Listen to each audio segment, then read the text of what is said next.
창세기 49장은요 야곱이 임종하기 전에 12명의 아들들을 축복하는 야곱의 축복장입니다.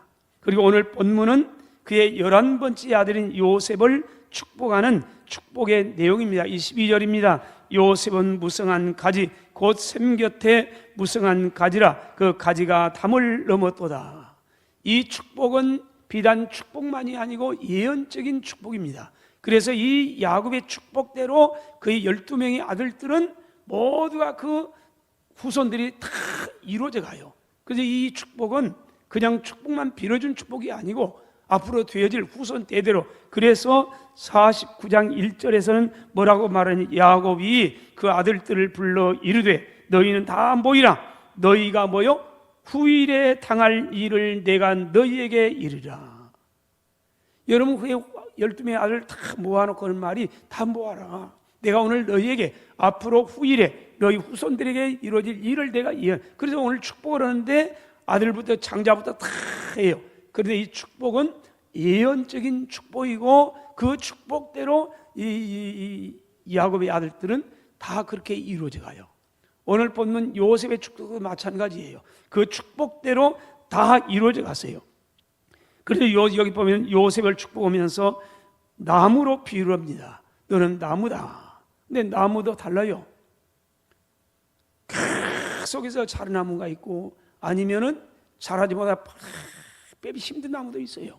근데 요셉은 아니에요. 너는 무성한 나무, 가지도 무성하고 아주 무성한 가지. 그래 담을 뛰어넘는 이런 가지, 이런 나무. 그래서 요셉을 나무로 비유하면서 무성한 가지가 담을 넘어 뻗어가면서 너희 요셉 후손도 이렇게 뻗어가게 될 거야. 축복합니다. 여러분 어떤 담이 앞을 가로막을지라도 요셉의 앞길을 가로막을지 아무도 없다는 거예요. 계속 담을 넘어가는 가지가 될 것이라고 축복합니다. 이 요셉의 축복이 오늘 저와 여러분들의 축복이 되시기를 주의 이름으로 축원합니다.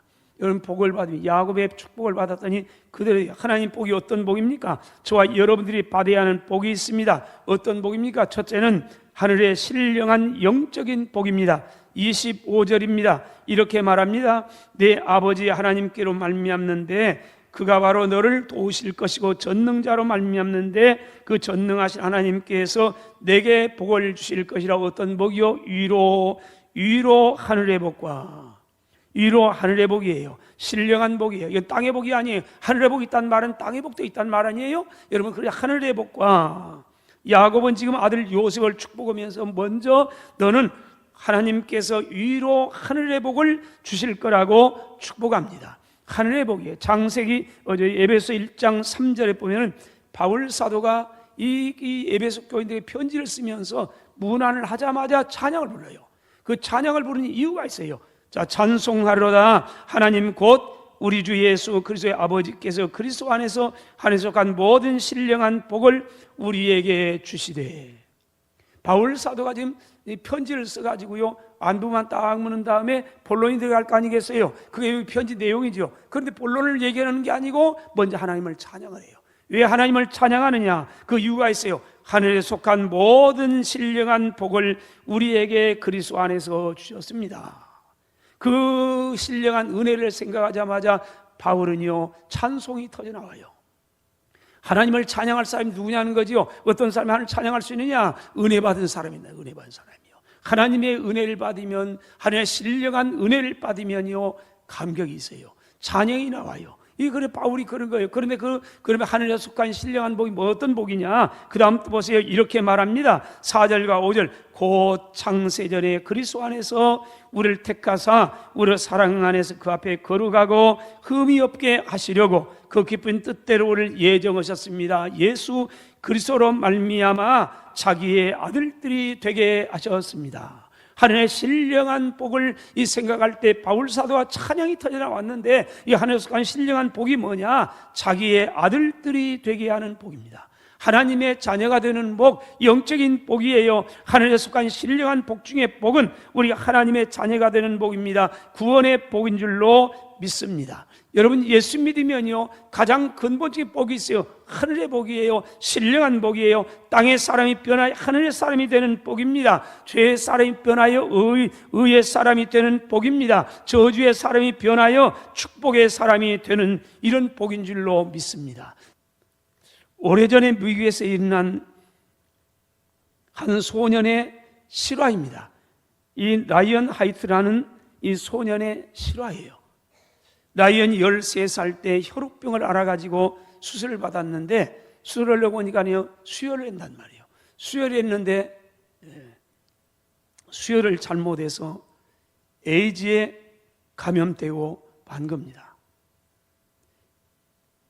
13살 먹은 아이가 자신의 잘못도 아니고 어른들의 부주의로 인해 가지고 이 소년의 인생은 죽음의 길에 놓이게 된 겁니다.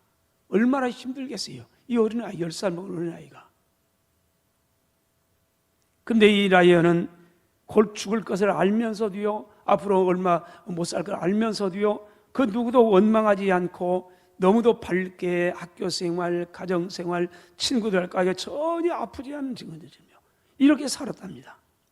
오히려 그를 만나 걱정하는 이웃 어른들이 걱정하면요, 오히려 그 어른들을 위로하고, 친구들이 하면 친구들을 위로하고, 부모님들이 얼마나 힘들겠어요. 격려, 위로하면요 부모님을 위로하면서 오히려 격려하고요, 이렇게 살았답니다. 이런 사실이 신문 기자에게 알려지게 되고 신문에, TV에, 언론 매체를 통해서 보도가 되면서 많은 사람들에게 알려지게 되고요, 많은 사람들이 기사를 보면서 감동을 먹습니다. 어린아이가 도대체 어떻게 그럴 수 있을까? 그럴 수 있습니다. 당시 대통령이었던 레이건과 훗날 미국의 대통령이던 트럼프라는 거부 부동산 업자나 마이클 잭슨 등 수많은 유명 인사들로부터 위로, 격려의 편지가 오고 위로하고 선물도 오고 다 이랬답니다. 라이언은 5년 동안 살다가 결국 18살에 세상을 떠납니다. 이 소년이 세상을 떠나기 전에, 죽기 전에 마지막으로 아버지와의 나눈 대화 내용이 한 크리스찬 잡지에 실렸습니다. 그리고 오히려 이 글이 더 감동스럽습니다. 아들아, 미안하다. 여러분, 죽어가고 있는 아들을 위해서 아무것도 할 수 없는 무능한, 이걸 깨달으면서요, 아들을 향해서 미안하다. 이제는 내게 아무것도 내가 해줄 게 없다. 이 아빠가 더 이상 어떤 선물도 줄 수 없다. 용서해라. 미안하다. 라이언 말합니다. 아빠, 전 지금까지 많은 선물을 받았지만 아무도 아빠와 같은 선물을 준 사람은 없었어요. 아빠는 저에게 죽어서도 천국에 갈 수 있는 티켓을 선물로 주셨잖아요. 예수님을 믿을 수 있도록 했고, 또 아빠 때문에 교회 나가서 예수님 믿고 짧은 살지만 잘 이렇게 살고요, 영생을 선물로 받았잖아요. 이보다 더 위대한 선물은 없을 거예요. 여러분, 이것이 하늘의 복입니다. 구원의 복입니다. 이것이 예수 믿는 겁니다. 예수 믿는 것은 나이도 상관이 없어요. 경험도 상관이 없어요. 지식도 문제가 되지 않아요. 내 안에 예수님이 계시면 이 세상에 가장 귀한 선물, 그 선물이 예수님이고 영생입니다. 사랑하시는 여러분, 하나님께서 우리를 창세전에 선택하시고 때가 된 땅에 보내시고 예수님을 알게 하시고 믿게 하신 것은 하나님의 신령한 복을 받아서 이 땅에 사는 동안도 하나님의 소망을 가지고 하나님의 영광스러운 아들로, 딸들로 사명을 가지고 살게 하기 위함인 겁니다. 그러므로 예수님을 구주로 믿어 이 구원받은 사람은 똑같이 이 땅에 살지만은 뭐를 위로 들고 위를 바라보면서 위의 것, 신령한 것을 찾으며 살아가는 겁니다. 골로새 3장 1절로 3절입니다. 그러므로 너희가 그리스도와 함께 다시 살리심을 받았으면 너희가 예수 믿어 구원받았으면 그 말 아닙니까? 그러면 위의 것을 찾으라. 왜요? 위에는 그리스도께서 하나님 우편에 앉아 계시느니라. 위의 것을 생각하고 땅의 걸 생각지 말라. 이는 너희가 죽었고 너희 생명이 그리스도와 함께 하나님 안에 감추었습니다. 여러분, 예수 믿고 구원받은 확신 가운데 사는 사람은요, 이 땅에 사는 동안 위를 보는 위를 보고 위의 걸 찾으면서 위의 걸 생각하고 천국을 생각하고 예수를 생각하고, 그러나 거듭나지 못하면요 늘 땅의 거예요. 이거 땅의 것이 필요 없다, 그거 아니에요. 필요하죠. 두 번째예요, 마음의 평안의 축복입니다. 시편 29편 11절입니다. 여호와께서 자기 백성에 힘을 주시며, 하나님이 저와 여러분에 힘을 주신답니다. 근데 그 힘이 뭐냐? 여호와께 자기 백성에게 평강을 주심이로다. 하나님은 자기 백성, 자기의 자녀들에게 험한 광야 같은 이 땅에서도 평안의 복을 주시기를 기뻐하십니다. 주님이 그랬습니다. 요한복음 14장 27절에 평안을 내가 너희에게 끼치는데 곧 내 평안을 너희에게 주노라. 내가 너희에게 주는 건 세상이 주는 것 같지 아니하니라. 너희는 마음에 근심도 하지 말고 두려워하지도 말라. 여러분, 주님이 우리에게 평강을 주신답니다. 누가 평안을 주어요? 주님이요. 누구에게요? 내가 너희에게, 우리 자녀에게 주는 거예요. 하나님의 이 평강은 그분이 줘요. 그분이요. 내가 너희에게 주는 평안은 이 세상이 주는 것 같지 아니하니라. 너희는 마음에 근심도 말고 두려워지도 말라. 하나님 준대요. 참 평안, 그분으로부터 오는 평안이요. 요한의 16장 33절입니다. 이것을 너희에게 이르는 건 다름이 아니라 너희로 내 안에서 평안을 누리게 하려 함이라. 세상에서는 너희가 환난을 당하나. 주님이 인정을 해요. 참 제자들이 살아갈 것이 얼마나 힘들다는 걸 알아요. 그리고 인정을 해요. 너희가 세상에서는 평안이 없다, 환난을 당한다. 그러나 담대하라. 내가 세상을 이겼노라. 여러분, 내 안에서 평안을 누리게 하려 함이라. 아기 새는요, 새끼 새는요, 엄마의 품 안에 있을 때 행복해요. 천지가 개벽과 상관없어요. 엄마의 품 안에만 있으면요. 성도의 평안은 그런 거예요. 주님 안에만 있으면 그 품 안에만 있으면 환난이 아무리 오고 뭐해도 그곳에 담대하게 평안을 누릴 수가 있습니다. 이 평안은 환경을 훌쩍 뛰어넘는 평안입니다. 폭풍 속에서 누리는 평안입니다. 세상이 알지 못하는 그리스도인만이 누리고 있는 평안입니다. 우리 선배 신앙인은 그런 평안을 이렇게 고백했습니다. 내 평생에 가는 길 순탄하여 늘 잔잔한 강 같든지 간에 아니면 큰 풍파로 무섭고 어렵든지 간에 내 영혼은 늘 편합니다. 내 영혼 평안해, 내 영혼 평안해. 왜요? 주님 안에 있으니까요. 주님 안에 있으면요, 때로는 평탄한 강 같은 잔잔한 강을 가는 것 같은 그런 인생길이 있어요. 그러나 늘 그런 것만 아니에요. 때로는 큰 풍파로 내 인생을 집어삼킬 듯한 풍파로 무섭고 두렵고 어려움이 있어요. 근데 그 영혼은 편하다. 주님이 주신 은혜예요. 이 평안이 오늘 저와 여러분들의 평안이 되시기를 축원합니다. 마지막으로 땅에 기름진 축복입니다. 오늘 22절, 여러분 25절까지 길게 축복을 합니다. 사람은 아무리 믿음이 좋아도요, 은혜를 받아야 역시 사람은 사람이에요. 하루에 3끼니 먹어야 해요. 안 먹으면 배고파요. 아무리 은혜 받는다고 해서 굶어 삽니까? 그러지 못해요. 입어야 해요. 보이는 게 다 있어요. 이 땅에 살아가는 동안 필요한 게 많이 있어요. 너희는 먼저 그의 나라와 그의 의를 구하라. 그럼 됐다. 그러지 않았어요. 우리에겐 이 땅에 필요가 있어요. 여기는 우선순위를 말해요. 너희는 그의 나라와 그의 의를 구하라. 근데 먼저 구하라. 그 다음에 그러면 먹을 것, 마실 것, 입을 것은 내가 너에게 더해주마. 그건 하나님이 한단 말이에요. 필요 없다는 게 아니에요. 하나님의 나를 열심히 구해요. 그 다음에는 먹는 것, 입는 것은 그분이 책임져요.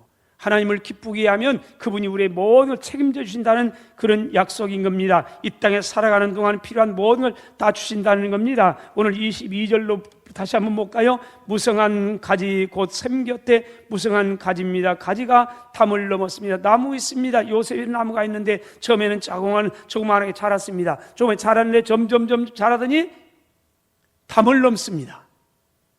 나무가 크니까 담을 넘어요. 여러분, 전주에 조그마한 생각이 시작을 했는데 점점 시간 가면서 하나님의 축복을 받더니 전주 땅을 넘어요. 전주 땅을 넘어서 전라북도 쪽을 넘어갑니다. 그 다음에 전라북도를 또 넘어가요. 전라북도 와서 전국적으로 퍼져갑니다. 전국적으로 퍼져갈 뿐만 아니라 그 다음에는요, 군산으로 인천으로 해가지고요, 세계 글로벌화가 되고요. 그걸 찾아요. 이게 요셉의 축복이에요. 하나님의 축복을 받으면 이 땅에서도 담을 넘는 복이 있어요. 요셉을 그렇게 지금 야곱은 축복하고 있는 겁니다. 23절도 볼까요? 이렇게 말합니다. 그런데 어려움이 없던 게 아니에요. 활 쏘는 자가 있습니다. 활 쏘는 자가 있어가지고 그를 요셉을 학대하며 또 적개심을 가지고 그를 쏘았으나, 무슨 얘기예요? 하나님을 아무리 잘 믿어도요, 나무가 물가에 있는데도 불구하고 적들이 많아요. 적개심을 가진 사람이 많고 그를 이 요셉을 무너뜨리려고 죽이려고 활을 쏘는 사람이 많이 있어요. 준비했어요. 그런데 보세요, 그걸로 끝납니까? 아니요, 그를 쏘았습니다. 그러나, 그래, 기독교는 어차피 그러나의 종교인지도 몰라요. 참 힘듭니다. 그러나 우리 이겨요. 우리는 우겨쌈을 당합니다. 그러나 쌓이지 않습니다. 넘어뜨리는 당할 수 있습니다. 그러나 망하지 않습니다. 그러나 요셉도 적들이 많아가지고요, 요셉을 이렇게 막 학대하고 그 다음에 활로 죽이려고 하고, 그러나 요셉의 활은 도리어 굳세고 요셉의 팔은 힘이 있습니다. 어떻게 그럴 수 있느냐? 이는 야곱의 전능자 이스라엘 반석인 목자의 손을 힘입었기 때문입니다. 또 말합니다. 너희 하늘의 복과 아래로 깊은 샘의 복과 젖먹이는 복과 태의 복을 이렇게 받아가지고, 그래서 네 아버지보다도 네 할아버지보다도 더 왕성하고 번성하는 축복을 받게 될 거라. 26절, 그래서 말합니다. 내 아버지의 축복이 내 선조의 축복보다 더 나아서 영원한 산이 한없음 같이 이 축복이 요셉의 머리로 돌아오며 형제중 뛰어난 자의 정수로 돌아오라. 이 땅에 사는 동안도 머리가 되고 꼬리가 되지 않는다는 그런 축복을 약속하고 있는 겁니다. 이 예언의 축복대로 요셉은 12지파 가운데 가장 막강한 에브라임 지파가 탄생돼 갑니다. 하나님이 축복하고 야곱 아버지가 축복하고 했더니 그 축복대로 이루어져 갔어요. 이 땅에 놀라운 사는 동안 아주 번성해 가요. 12지파 가운데 가장 왕성한. 여러분, 하나님께서 땅에 기름진 복을 주시면 오늘 또 창대하고 왕성하여 거부가 될 수 있을 줄로 믿습니다. 어떻게 하면 하나님의 이런 복을 받아 살아갈 수 있을까요? 간단합니다. 복의 근원 되시는 하나님께 믿음의 뿔을 받고 그분을 의지하며 살면 됩니다. 22절 다시 볼까요? 요셉이 말합니다. 요셉은 무성한 가지입니다. 곧 샘 곁에 무성한 가지이기 때문에 그 가지가 담을 뛰어넘었습니다. 여러분, 요셉이 나무가 무성하게 자라고 경계를 뛰어넘어서 번성하게 된 비결에 대한 얘기입니다. 샘 곁에 심겨졌기 때문입니다. 24절도 보세요. 요셉의 활은 도리어 굳세고 그의 팔은 힘이 있습니다. 왜요? 어떻게 그렇습니까? 이는 야곱의 전능자 이스라엘 반석인 목자의 손을 힘입었기 때문입니다. 하나님께 깊은 믿음의 뿌리를 박은 나무는요, 그런 사람은 그분으로부터는 놀라운 은혜를 받아가지고 이렇게 될 수 있다는 겁니다. 그러므로 시편 1편 3절에 보세요. 복 있는 사람은 어떤 사람입니까? 시냇가에 심은 나무가 철을 따라 열매를 맺으며 그 잎사귀에 마르지 아니함과 같습니다. 여기 나무로 비유합니다. 하나님이 복 있는 사람이 어떤 사람인가? 하나님 말씀을 경외하고 묵상하고 순종하면서 이렇게 살아간 사람은 마치 시냇가에 심은 나무처럼, 그래 시냇가에 심은 나무처럼 철을 따라 열매를 맺고 그 잎사귀가 마르지 아니함과 같습니다. 그 하는 모든 일이 다 형통하리로다. 근데 우리의 삶이 메마를 때가 있어요. 가뭄이 오면 메마르다가 또 장마가 오면 너무 멀었다가 이랬다가 총잡을 수가 없어요. 왜 그래요? 예레미야 2장 13절입니다. 내 백성이 두 가지 악을 행하였나니, 내 백성이, 하나님께서 말씀하는 겁니다. 내 백성이 두 가지 악을 행했는데 그게 뭐냐? 곧 그들이 생수의 근원이 되는 나를 버린 것과, 하나님을 생수의 근원이라고 말합니다. 이스라엘 나무라는 겁니다. 그런데 이스라엘이 생수의 근원 하나님을 버려버렸어요. 그럼 메마른 펴였어요. 이게 첫 번째예요. 그런 생수를 버린 결과가 뭐냐? 그 다음 또 보세요. 그래 끝난 게 아니에요. 생수가 없으니까, 근원을 버렸으니까 그 다음 뭐요? 그 다음 말합니다. 스스로 웅덩이를 판 건데 내가 파야지요. 나무를 심었는데 이거 광야에다 심어놨어요. 시냇가에 심어서 얼마나 좋겠어요. 근데 아니에요. 광에 심어놨어요. 메마르니까 어떻게 심어놓고 안 살아요. 자꾸 물을 주어도 안 돼요. 한두 번인 거죠. 그것도요. 그런데 그러니까 스스로 파요. 생수의 근원 때는 그분을 버리면, 그분을 떠나가면 인생이 파요. 내가 내 인생 사는 거예요. 그래 열심히 파요. 근데 그 웅덩이를 팠는데 어떤 것이나 그것은 그 물을 가두지 못할 터진 웅덩이들이니라. 웅덩이를 파긴 팠어요. 내가 열심히 팠어요. 경험, 지식, 돈 다 활용해가지고 내가 이렇게 하면 되는 거지, 내가까지 하면 안 되는 거예요. 다 되는 거예요. 그런데 안 되는 거예요. 왜요? 밑 빠진 웅덩이라. 그래서 우리말에 뭐래요? 아무리 부어도 안 되는 사람 보면 잘 안 돼요. 밑 빠진 웅덩이요, 물붓기요. 그런 말 해요, 안 해요? 그 물붓기예요. 아무리 밑 빠진 독에 물을 부으세요. 물이 채워집니까? 아니요, 먼저 채워요, 먼저요. 먼저 바닥에 웅덩이 밑 빠진 걸 더 막아놓고 그 다음에 물을 부어야 한 거죠. 근데 우리는 밑 빠진 독에 물 붓는 경우가 많이 있어요. 열심만 하면 되는 거죠. 열심만 해도 안 돼요. 지혜가 있어야 한단 말이에요. 지혜가 뭐예요? 하나님이에요. 생수의 근원 때는 그분께 우리 믿음의 불을 잘 내리는 거예요. 예레미야 17장 7절로 8절입니다. 무릇 여호와를 의지하면서 여호와를 의뢰하는 그 사람은 복을 받을 겁니다. 어떤 복이요? 그는 물가에 심어진 나무가, 하나님을 의뢰하면서, 하나님을 의지하면서 믿음으로 살아가는 사람, 하나님께 깊은 믿음의 뿌리를 내는 사람은 복을 받는데, 마치 그는 물가에 심어진 나무가 그 뿌리를 강변에 뻗치고 더위가 올지라도 두려워하지 아니하고, 강변가에 물가에 심어놨어요. 그러니까 깊이 물을 뿌리니까 뿌리가 어디를 향해요? 물을 찾아요. 그래서 강변부터 물을 다 받아요. 그러니까 어째요? 더위가 올지라도 두려워하지 아니하고, 그 다음이요, 그 잎이 청청하며 가뭄 은혜에도 걱정이 없고 결실이 그치지 아니함 같습니다. 여러분, 하나님께 깊은 믿음의 뿔을 밟고 살아가면요, 때를 따라 그분으로부터 다 받아요. 받으면은 가뭄이 와도 걱정이 없어요. 더위가 와도 두려워하지 않아요.